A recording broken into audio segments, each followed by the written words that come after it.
Jadi yang kemarin bagian primer itu sudah tak serlak bahkan sampai beberapa kali, kemudian dibungkus isolasi kertas, baru dililit lagi. Saya lakukan hal yang sama di setiap lapisan lilitan. Jadi ini nanti setelah lapisan ini selesai tak lilit lagi. Itu karena ya untuk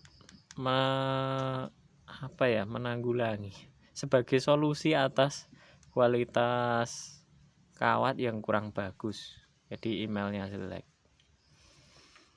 Oke, kemudian untuk serlak ini kebetulan saya pakai HTK yang W63. Sebenarnya untuk serlak itu hampir sama ya teman-teman, mau pakai serlak merek apapun sebenarnya sama, mungkin tingkat kekentalannya aja yang beda.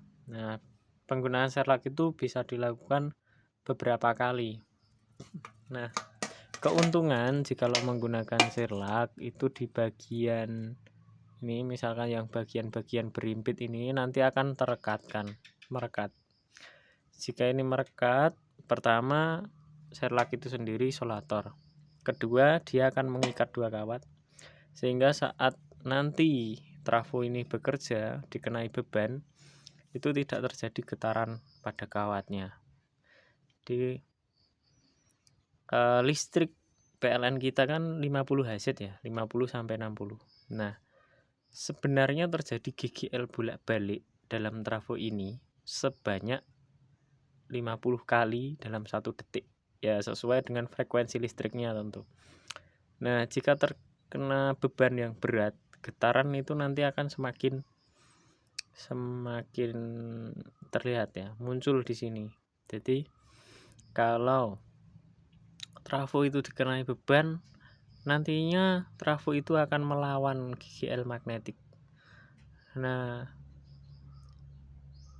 dari perlawanan kawat itu muncul getaran.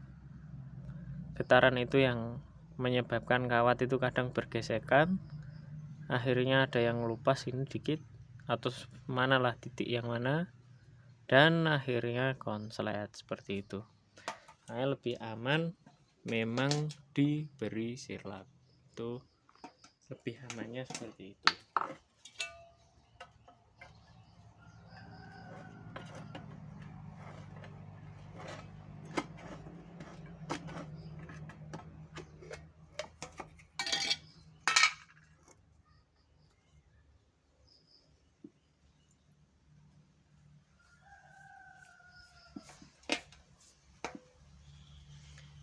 Serlak ini sifatnya meresap ya, jadi sebenarnya dioleskan gini aja dia akan merata.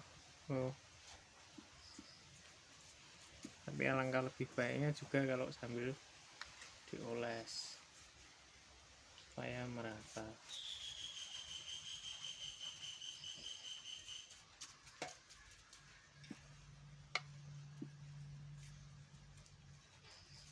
Lebih seperti ini, dan ini bisa dilakukan beberapa kali. Kalau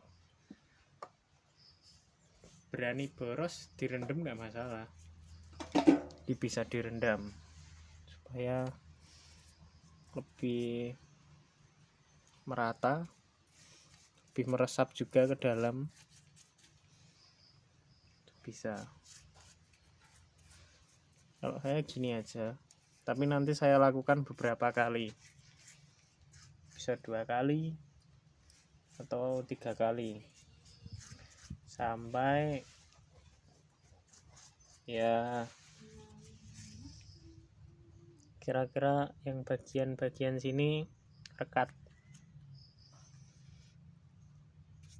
Sebenarnya saya jarang sekali ya serlak trafo, makanya nggak ada di konten saya, karena saya menggunakan tembaga yang bagus. Kalau tembaganya kurang bagus, emailnya kurang bagus, ya resiko konsletnya tinggi, makanya perlu diserlak. Kalau emailnya bagus nggak masalah, nggak perlu diserlak.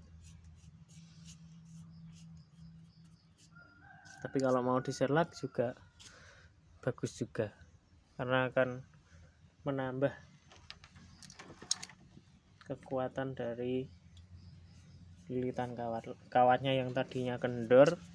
Kalau diserlak jadi lebih kencang, tidak bergetar begitu.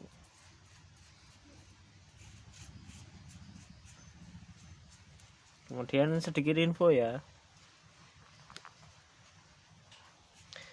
ini sifatnya minyak. Jadi kalau teman-teman mau nyuci kuas, ini kalau nggak dicuci nanti keras.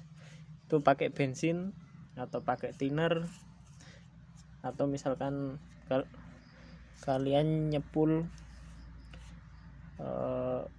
pakai kawat yang kecil sekali, misalkan 0,3, kan kurang meresap ya. Biar meresap itu bisa diencerkan juga pakai thinner. Kalau ini Hitake itu kering paling tidak 1/4 jam sampai 1 jam ya, tergantung tebal tipisnya. Oke gitu, semoga menginformasi. Mohon maaf kalau tampilannya kurang bagus, tapi setidaknya dari apa yang saya sampaikan dapat mengedukasi teman-teman. Oke, terima kasih. Assalamualaikum warahmatullahi wabarakatuh.